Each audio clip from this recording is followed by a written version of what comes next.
أعوذ بالله من الشيطان الرجيم بسم الله الرحمن الرحيم. My brothers, in this video I will bring an essay discussion on the importance of this much respected and talked about fasting for the 6 days in the month of Shawwal. Well, my brothers, let us respect if somebody wants to apply Western education into Islam, please respect him. Let us put standardization, which was already established by the Sahabas. Now, you must know definitions, explanations, and everything as in Western education, especially as we scientists. Now, who has ever read this book, Muqaddimat Ibn Salah, Fi Ulumul Hadith? Who has ever read it? Okay. Who has ever read this book? Tadrib al-Rawi Fi Sharh al-Taqrib al-Nawawi by Imam Suyuti. This book, when it was published, I think only around 13,427 copies were released for sale. So look at this. We call ourselves scholars, but we lack the instrument. Now, who has read this book? Ma'rifat al-Ulum al-Hadith by Naysaburi. Suyuti and Naysaburi. So please, if you haven't read this book, or these books and the others, please know that you are not qualified and you cannot understand a hadith. They emphasized knowing the Sahabas and knowing every stage of development of the Sharia.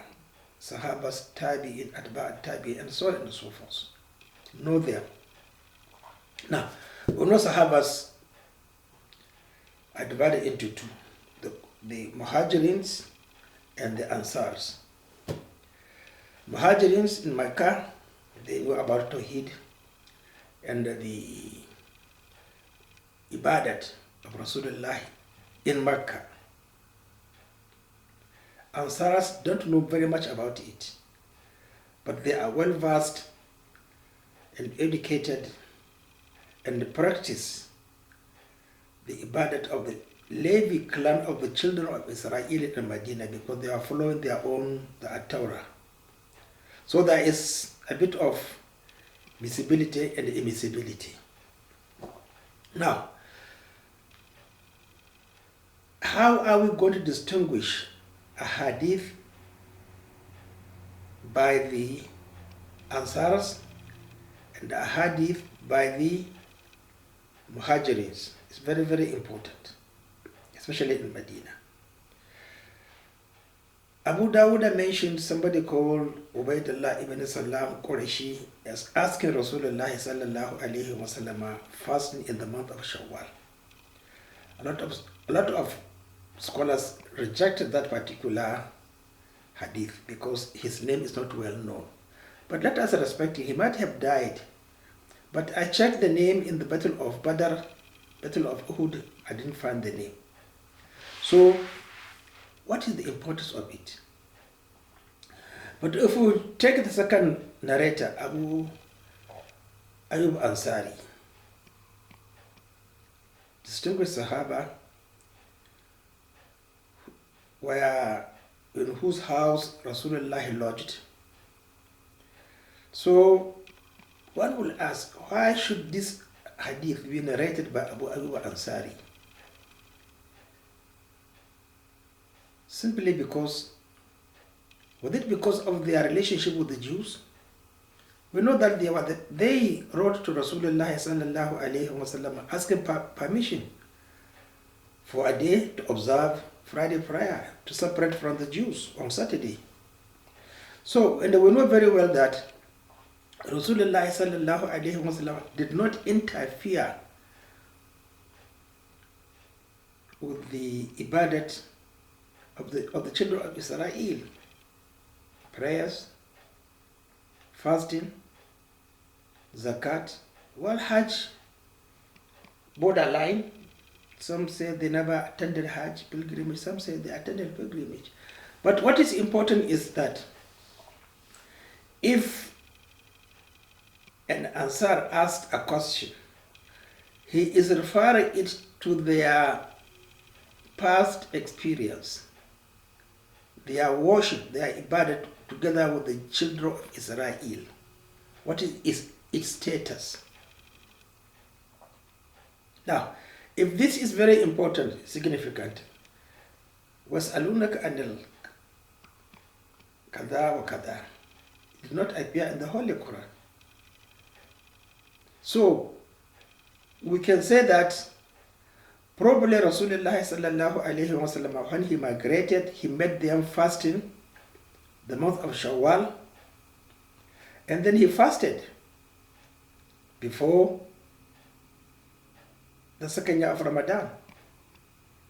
Or he was fasting it already in Mecca, and he continued in Medina. But that could not then, Abu Ayyub Ansar, yes, could have reported it, but it is very rare for him to be only the narrator, except the Muhajirins. So the best way to understand Shawwal is, it is a nafil, voluntary, and voluntary it has no limit, but you can't fast perpetually. So what I'm trying to point out is that we should not give it the position it is given by the Muslim Umma today, making it almost like a pride. If you don't fast the 6 days of Shawwal, you are looked down upon as a devil, or I must do it. No. Nafil can't be made every year. It's ahyanan, from time to time. But look at the emphasis on the white days, 13th, 14th, 15th. That one is much clearer.